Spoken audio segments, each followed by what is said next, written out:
Well, David, welcome to the programme. Thank you very much indeed for joining us. Good to be with you. Conflict resolution. Now, most of us run a million miles when faced with conflict, and yet you embrace it. Well, and I'll tell you a secret, I run too. I actually don't like conflict, and I get a great joy for that reason of actually helping people take it out of their lives. I think one of the things that happens in life is that not many people are actually trained in how to negotiate effectively and how to manage conflict when it arises. I mean, conflict's a normal part of everyday life. It just happens. It can be good, it can be bad. It very much depends on how we actually manage it. Because I mean, you've worked with all sorts of industries in Australia. You've I know worked with the film industry, the oil industry. What are some of the others you? Yeah, franchise sector. Franchise disputes are very interesting, and they're a bit like a kind of a marital dispute in a way, because there's a close relationship usually between franchisees, franchisor, but also worked in other sectors such as the sort of workplace issues, large community disputes, and a few family disputes as well. So, how do you approach it? What when someone comes to you and say, "Look, I have completely fallen out with," all right, say it's a film distributor, and he's fallen out with the people who are showing the cinema, showing the film in the cinema. Where do you start? How do you approach it? Well, the first thing I would like to do is to actually meet with each person or each representative separately before bringing them together and find out what's really going on there. So many times it's a case there's some kind of blockage in the communication, and I ask questions not so much about the technical details but more about, well, how is it or why is it that you can't actually negotiate and communicate with the other person? Because in 99% of cases people are able to communicate directly and resolve things. So I'm trying to find out what's the hidden issue. Very often what people say it's not about at all. It's about something else that maybe happened 5 years ago or 10 years ago, or some misunderstanding or misperception that might be out there. So trying to find that key issue. But also helping people when they're together to understand the total picture. Not just look at it from their point of view, but also look at it from the other person's point of view. So to sort of expand their mind out to sort of get a total picture, to understand each other. And then ultimately, hopefully, to acknowledge each other in some way. And that acknowledgement might be a full apology or some kind of confession in certain situations. But it may be just a well, I see what you mean. I see what you mean by what you think about, what happened yesterday or the week before or whatever. And once they actually acknowledge each other, then they're really, really ready to work out what their needs are for the future and resolve it themselves.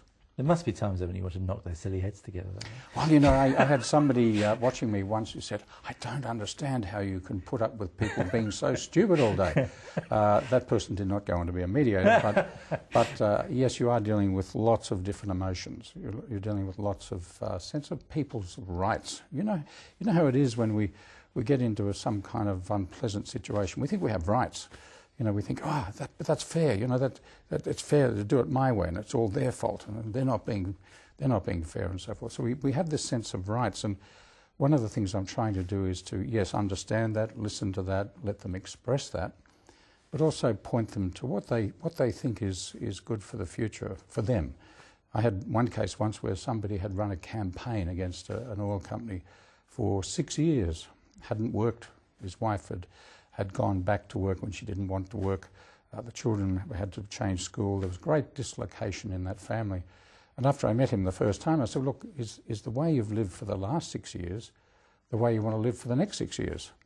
And a month later, when we had our meeting with the other side and the matter was resolved, he said, "One of the most important moments in my life was when you asked me that question. Do I want to live like that for the next 6 years?" Well, helping him not just think in terms of his grief and his feelings and his rights and so forth, but giving him a forum to express that and to be heard, but also giving the opportunity for him to think about, well, what's best for him for the future. It's interesting you use the word grief. Yeah. It often is a case of grieving that's at the heart of it.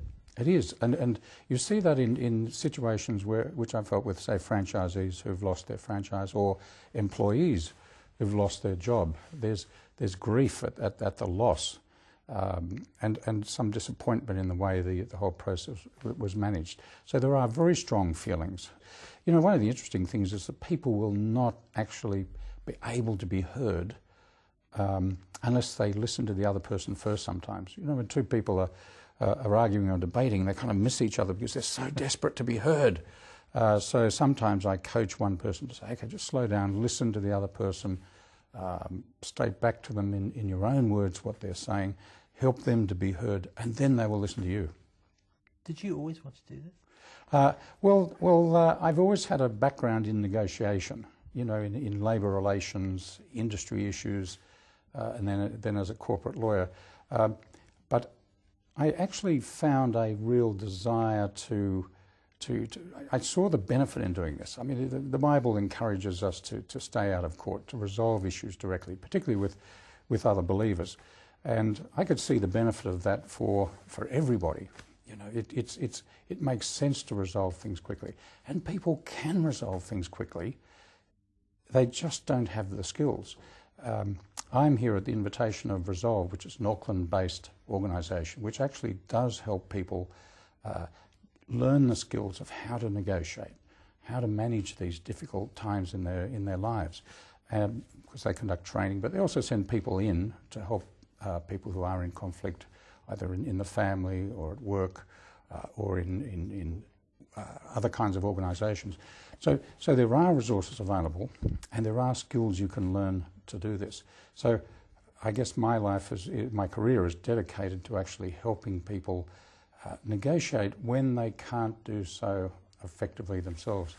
Do you think the fact that you're coming at it from a Christian perspective, do you think that has an effect on the completely non-Christian organisations that you deal with on a regular basis? I'm sure it does, because the interesting thing is I see my work as like taking the hands of two people who've got a dilemma in their lives at the moment, taking their hands, walking them through the fire or walking them across the flooded river.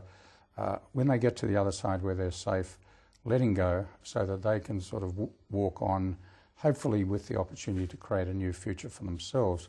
I see that as part of caring for people, but I also see that the principles in the Bible in terms of being able to acknowledge your contribution to the problem and to seek the other person's understanding and perhaps forgiveness, they're biblical principles that just make such an impact on my work that I don't think other people in my area from the secular sector actually have the advantage of being able to implement. Is it hard to sleep at night when you've got all this going on in your mind? Well, I tell you what, Allan, it's very hard to come home and listen when you've been listening all day to people in conflict. So my wife would be the one you need to talk to. Your family must be very patient. Well, I have to spend a lot of time listening at the opportunities when I can. Well, David, it's great to meet you. Thank you very much for joining us. Yeah, great joy.